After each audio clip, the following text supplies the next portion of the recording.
Hey, we're live today with Obelisk DR, also known as Dustin. Hi. Um, so we're gonna start with how did you get into GamerGate? I was aware of it since the whole Zoe Quinn incident. I actually read the drama on it. It was just kind of gossip to me. It felt like I was reading something from TMZ. But it started kind of becoming a problem to me personally when uh, what's that game called? The Mega Man one, Mighty Number Nine. Yeah. Um, I donated about $300 to it over the course of about a year, and the community manager, I can't even remember her name now. I think it's Diane or something very exotic. She was on Twitter essentially bad mouthing anyone that was kind of against Gamergate, and I didn't really feel like her political opinion was very accurate considering the hate she was kind of spewing about it, because it wasn't really a sexist issue. Everyone was really concerned about the relationships, and me as a person that read it as kind of the drama could even recognize that. So when I kind of let her on, I tweeted at her and I was just like, you can't really be saying these kind of political opinions and creating this separation, especially on a corporate or even your personal account. I mean, I'm pretty sure she also did it on her corporate, but I mean, this was like back in November. It's hard for me to remember now. But she essentially told me that I was a Gamergate supporter and my money wasn't worth it to her. And she, as a community manager, she did the exact opposite of her job. And at that point, I kind of felt like that I didn't want to donate to the project anymore because she was telling me that I was not worthy of it. My dollar was worth less than someone else's. So I essentially got it all charged back, and ever since I've kind of stuck with it to try to get these type of people out of the industry because they're pompous and they're entitled and they just don't understand customer values or whatnot. They've never really been in a business environment. They're kind of just like really undertrained manager slash PR related jobs. Even the people that are so-called developers aren't really developers. They've done very little contribution to anything really. I mean, Zoe Quinn made a very poor, I would say even juvenile virtual novel, which has its own fan base. I mean, it's very popular in Japan. It's just hers was very uninspiring, I guess is the best way to put it. It's very even hard to call it a game, and it was more like a PowerPoint presentation. Um, Brianna Wu was another one. She made a very poor game, and she blamed it on people attacking her. And these people don't understand that if you try to, it's one thing to try to appease a certain audience and pander to them, but if that audience doesn't exist, that doesn't mean attack everyone else around you that isn't your audience. It's unacceptable. So that's what got me into Gamergate, and that's what's kind of kept me in, is trying to demonstrate that me as a consumer does not want these people, or do not want these people in the industry, because it's just not acceptable for them to down talk me as a consumer. It's just not. It's against a very free market standard. I mean, the video game industry is a big industry, and there's a lot of competition. For you to slander me essentially based on something as little as not even a political opinion, but just a perspective, and a very irrational perspective of that, is just unacceptable. Yeah, I found out her name. I googled it. It's Dina Abu Karam. Yeah, That's yeah, the community manager, which I know you ranted a lot about. yeah. I don't like her. All right. Next question is, what are you currently doing with or in GamerGate, and what do you think of it currently? I currently still send the emails. I don't participate in 8chan. I have nothing against it. It's just not my. I didn't grow up on that type of forum, so it's not something that I don't like the format of it. I'm sure I could get used to it, but I occasionally just go in there, see who's relevant to still email. and see if there's any leads to someone else to email. I mean, at this point, I got like 16 different templates, and you can just like reword them slightly. And as long as you don't put GamerGate in it, it's obvious that, I don't know if it's making quite as much of a difference as it used to, because it seems people have drawn the line. And a lot of people have said this, and I agree with them. It's better not to play in this game rather than participate in it. I also participate in live streams, Twitter too. If I see someone getting bullied by someone that's a narcissistic, freaking pompous asshole, I'll definitely step in and try to pull the attention off of them, because it's really not acceptable when you got this guy essentially attacking someone, calling them a rapist and a rape apologist and stuff. I mean, these are very strong terms, and they're not even slowly, they're quickly diminishing in value because these people abuse them so much. It's like kindergartners that learn the word butthead and they just spam the fuck out of it. It doesn't make sense. Where it's at, I feel like we've made the groundwork. We're not going to see the results for a long time, and by long time, I'm probably thinking 2 to 3 years, because the people that represent the public don't want to participate in it, and I can understand why. It's a very political issue. As soon as someone makes a side, you make an enemy. Now, granted, Gamergate doesn't really become an enemy, but they do become hypercritical if you attack them in any way. And that's what I'm starting to see. Like, if someone chooses the anti-Gamergate side, they immediately start slandering Gamergate. It's like immediate. Unless they're open-minded, then they hold a conversation with us. But as soon as they start slandering us, that's when people jump the gun and they dig up any dirt they can have and they just destroy them.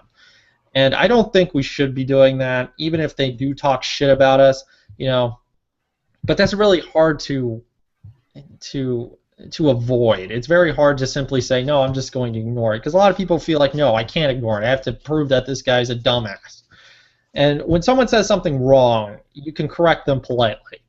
And if they continue to attack you, you continue just to politely state the fact. I'm not trying to say tone police. I mean, you can use, I don't typically curse when I'm in an engagement with an anti-Gamergater. I normally call them a twit, if that, because it's such a very posh word nowadays. If you call someone a twit, they don't really get offended by it. They find it it's not alarming to them. But if you call them a dumbass or an ignorant moron or something along that nature, then it starts purging that anger or whatever. But I don't want to say it's tone policing, but I feel like Gamergate needs to stop trying to fight a battle against people that can't listen. And by can't listen, I mean when you communicate that, hey, we are also getting harassed, or hey, that's not true, none of this happened, all you're saying is to them, this is what they're hearing, you can't prove it, ha ha ha ha ha. You can't bridge a conversation with that type of communication, unfortunately, and it's nothing Gamergate can do. So all you can do is just say your piece, say it like a fucking politician, and just walk away. And that limits the ammunition that Randy Harper, which is actually the only person left, is really still making a controversy out of this for personal gain. I mean, even Brianna Wu is backed off at this point. Well, not completely, but very, very much so. So that's my only suggestion. But I think we're going the right way, because developers are coming out slowly. You don't see these drastic changes with games. Yeah, we had the little comic incident, but I feel like they took a neutral approach. I don't agree with it, but I see they just took the neutral approach just to avoid all of it, because it was just a specialized cover or whatnot. It was retarded, but, let it slide. That's my opinion on it. Just let it slide. But the games haven't changed much. Yeah, you got the whole, they're starting to do the, you can flick on if you want this on, or flick off if you want this off. I don't really see that as a personal problem. In another stream, I kind of elaborated on that. But as long as we have the developer side who is actually working with us, I really don't see anti-Gamergaters kind of getting what they want out of this. I don't even know what they want out of this, to be honest. But continue what we're doing. Kind of back off on trying to slander people, even if it's justified. I mean, that's one thing I can't agree with on Ralph. You can't you can't just attack these people, and even though you're presenting facts and what have you, if you do it in a slanderous manner, it just makes us look bad anyway. So I can see why they can use him as a negative example of Gamergate, but he does present the facts and stuff to give us kind of a perspective on the individual. I just feel like it's useless to do that nowadays, because if the individual is saying Gamergate's a sack of shit, then they don't want to communicate with us to begin with. And also, it was funny because I looked on Anita Sarkeesian's Twitter recently just to see how many followers she had, and she didn't have me on the block list. So she's not using the block list anymore. That doesn't mean go and attack her or whatnot, but it seems like her goal in this has already been accomplished. But yeah, I think that's probably the best answer I'm going to give based on my limited status in the industry. Yeah, I think they're in it for the money. To be honest, you said that you didn't know. It's basically for the money, I think. Well, the people that speak about it, yes, but I'm talking about the people that attack it, like random people. I mean, SNRH Butts is hired hitman pretty much. But what about the Tumblr guy? The something gamer, a sensible gamer. He's not in it for the money. He's in it for the attention. But for what means? What's the means of that? Do you want to become a legacy? Attacking Gamergate? I mean, and then there's just a lot like Kav P. I mean, she pretty much just trolls all fucking day. She has nothing else to contribute, and she's not making money out of it. So what's the point? They enjoy it, but it's hurting everyone as a whole, and that's kind of the problem, I guess. But yeah, you're right. I mean, initially, like Randy Harper, I mean, she made this entire thing her day job. She didn't choose to become a full-time justice warrior. She found it the most lucrative option based on her poor resume. I mean, when you put out a resume saying that you worked at Yahoo and you played on World of Warcraft, that's immediate garbage material unless she's meeting a quota or she's just contract work with a very specific need that they need. But I don't think these jobs have been very lucrative for her because they don't seem to last more than a year. And having that many jobs over a period of time, I mean, no one's going to hire you. But yeah. All right. What do you think Gamergate is going to become in the future? Watch Dogs. That's essentially it, Watch Dogs.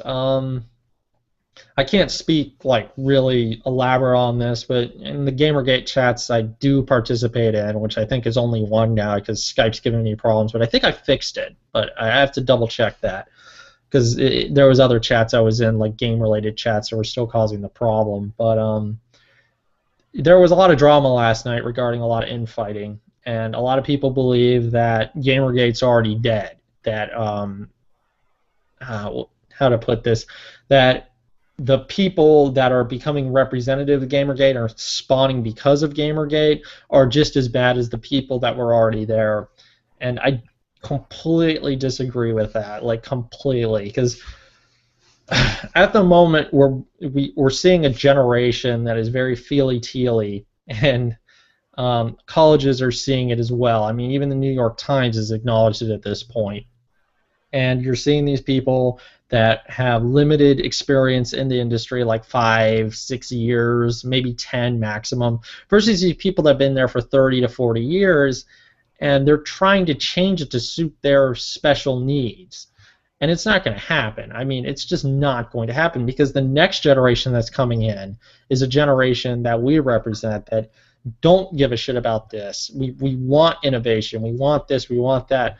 And in the future, I think Gamergate, developers in general are going to be very more vocal about this because they're in a war with the media right now, and they just don't want to get involved. And eventually they're going to have to, or they're going to choose to. And I think in the next year or so, we're going to see a lot more people backing down because you can't fight the people that make the games. I mean, that's what caused the crash in like the 70s or 80s initially. I think it was the 70s, maybe 60s. If you guys don't know about that, look up that history, just the great video game crash, because the industry already died and revived once. If you get rid of the if you bully people with social constructs like this, you're not going to make games that consumers want anymore, and they'll just leave. It's happened before. I mean, granted, they weren't as innovative as they were back then, but Nintendo is the only one that I trust anymore. I will buy a Nintendo game first day, and even though they're fucking jackasses when it comes to the GameCube adapters and amiibos, I can at least expect to buy a game, enjoy it, and feel like I purchased it at a fair price. And those are the only systems I can buy anymore with knowing and confidence that I'm going to get my use out of it. I had a PS3, I had an Xbox 360 at one point. I barely used that. I mean, granted, I didn't use my Wii as much either because they didn't have any good games. But the Wii U is kind of in the same boat in that regard, but that's off topic. But, if you take away consumer confidence by telling me my dollar's not worth it, and then tell me that I have to enjoy these games, otherwise I'm Satan. I'm not going to play them. I'm going to buy them. I'm going to put my money somewhere else. I'll put it in another hobby. I'll put it in freaking cell phone games if I have to, and that's where the crossroads we're going to see is if the anti-GG wins, they're going to create games that no one wants, and we're going to leave. If they lose, we're going to continue to get the same games. We're going to get the same progression, and leave it at that. I feel like a very big checkmate that we're going to be seeing up here is the anti-blocker. If that lawsuit goes through, and if it's actually successful, then that's going to be a huge blow. These bitches might even leave Twitter over it, and that would be a blessing in disguise. I mean, you got these guys attacking people like Mr. Kern, one of the head developers of World of Warcraft, one of the most revolutionary games of our time. I mean, that game has lasted more than 30 years now, 20 if not 30.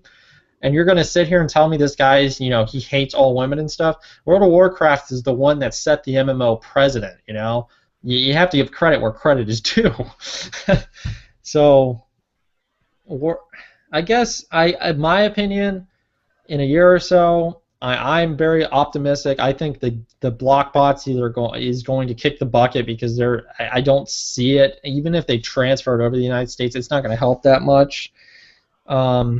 And if it doesn't, oh well. But from what I see, the developers are on our side. Even people that dislike Liana K, she's made a great point. The PR, the representatives of these games, such as IGDA, have selected the molding of what type of woman they want in gaming, or what woman they would represent, and that's Anita. And I don't know many girls with Anita's perspective or opinion. Any gamer girl, to be honest. There was a few of them, but they've quickly grown silent after all this GamerGate shit has happened. So I think GamerGate's going in the right direction, and I think the developers are the ones that are going to have the last say, and it's going to be on our side. All right. So the last question is, what do you think GamerGate so far has done right, and what can it improve on? Stop giving so much power to the e-celebs. Their word is not God. Their departure is not God. Like Jesus leaving, Don't make unnecessary enemies. If someone disagrees with you, kill them with kindness. Do not kill them with, you're an idiot, why would you do that? This is who you represent, da-da-da-da. And I also agree with, that was a funny one, taking quotes of individuals that work for companies and putting the logos next to the quotes. That is beautiful. If you're not doing that, start doing it, because that was great. What they're doing wrong, I feel like a lot of people are a little too pessimistic about everything. They feel like there's this huge conspiracy and whatnot. I don't see it. I think we need to take a step back and realize what powers that we have as individuals rather than heroes. Because, a lot of people are pulling the trigger a lot quicker because they want to be the person that finds shit out. They want to be the person that makes the difference. And just being yourself and buying products that you agree on, that's making a difference. You don't have to go after Digra, you know. You don't have to go after Brianna Wu when she posts something on Steam. You know, stuff like that. I mean, yeah, not everyone was like that. The majority wasn't like that, but there is a minority, and obviously, you know, that minority is always going to exist. But you know, especially the Richard Dawkins thing. That was something I felt like we should have just left alone. He was on the block list. He was curious about what it was about. People tried to explain to him what Gamergate was without actually, you know, he was pretty much stating that he didn't want anything to do with Gamergate because it's just a subject that seemed too complicated. It wasn't really related to him. But I still saw people tweeting at him, you know, you need to find out what Gamergate's about. You need to. They don't. It's a political thing, and some people want to stay out of the politics, especially stuff that isn't related to their hobby, really. I mean, that was just kind of a crossover because, you know, they don't like Richard Dawkins apparently for something. And I feel like those are the only differences. Also, demonstrate who you're not buying from. You know, if a game comes out and you own the previous games and you just don't want to buy them, the new game, Borderlands is a great example. I own Borderlands 2. I didn't buy the new one. After Gearbox and Anthony Birch came out of the woodwork, I did not buy the new one. And I feel like if we demonstrated that as well, that would also create a couple dings here and there. Besides that, I mean, I think we're doing okay. Don't try to tone police, obviously. I mean, if someone's being an asshole, let them be an asshole. Let them get reported and whatnot. Or report them yourself, which I think we've been doing anyway. But, I mean, what I want to see less of is arguments. That's really what I want to see less of. I want to see less arguments. I want to see more people say, agree to disagree and walk away. You know, after the facts are presented, either the person's going to accept them or not. In that case, agree to disagree. That's the one thing I feel like we should be seeing more of, especially if we want to be seen as a movement that doesn't want controversy. But again, I'm not blaming anyone that doesn't. That I can definitely see. I mean, I'm even victim to it. You know, you just want to call this dumbass out because he's saying something so obnoxious and so retarded that you can't believe that he can function. All right. I'm gonna Brian did this last time, but see if there are any questions from chat. 20 people are watching, so just gonna ask them quickly. If not, there aren't any questions related to this, I'm gonna just shut it down. All right. Let me see. There are some comments. Probably nothing good to say about me.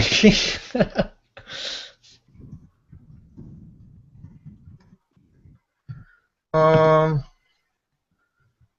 think there are any questions.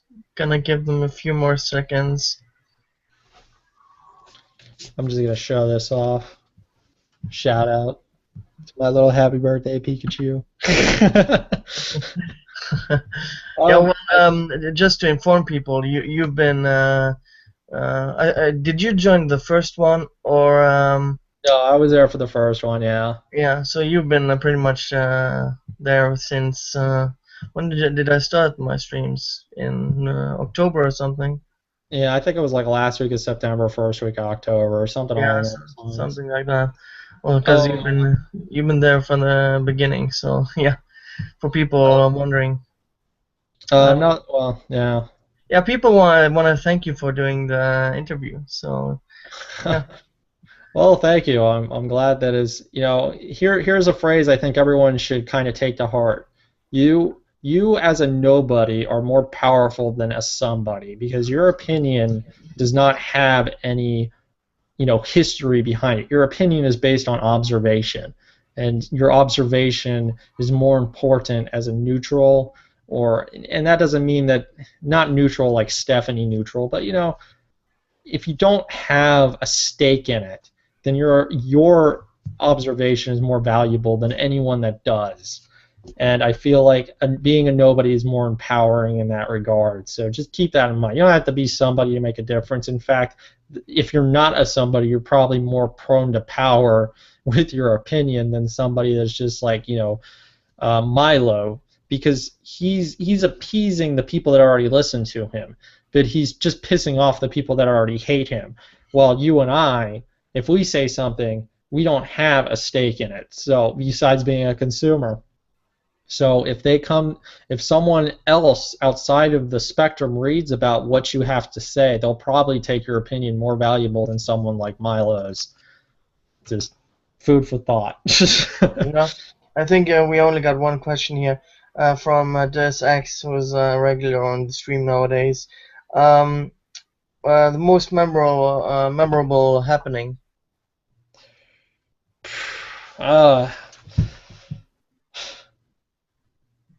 That's a good one. There's a couple of them. For me, it'd be a tie between AMD making that that almost Vivian James clone, and Brianna Wu taking off her game from Steam. Those were the two ones, because she pretty much took that thing off of Steam. She's like, haha, you can't have it, na boo boo, and we're just like, dude, we're giving you like pity fucks there. I mean, calm down. Yeah. All right. It doesn't look like there are any more questions, so I wanna thank you for coming on. You've been a long time regular on the stream, so yeah. All right. For taking the time. So yeah, I'm gonna stop this broadcast. I put your Twitter in the description, so if people start following you, it's because of this. Okay. Check out Ceara too. She was also a streamer on here. She's having like major financial troubles. Shout out to her. She's looking for like money to fix her car so that her husband and her can continue with their job. If you could donate like $10, it'll probably help them. But they're not asking for a lot. I mean, their cap is like 1,000, so I don't see it as Patreon begging. Just hey, I need some help here. I'm an auditor. I can figure that shit out. Okay, I can see fraud a mile away. Yeah. Yeah, I can probably put her Twitter in the description if you want. Yeah, if you could, I'll pull up the tweet for you, but I'll spam it as well, because I feel bad, because she's participated and she's very level-headed and she's been very kind to us. Yeah. Cool. Yeah. So thank you for coming on. Let's try to find the tweet off air. Okay, no problem. All right. Yeah. Thank you for having me. See you, Adriel. Bye.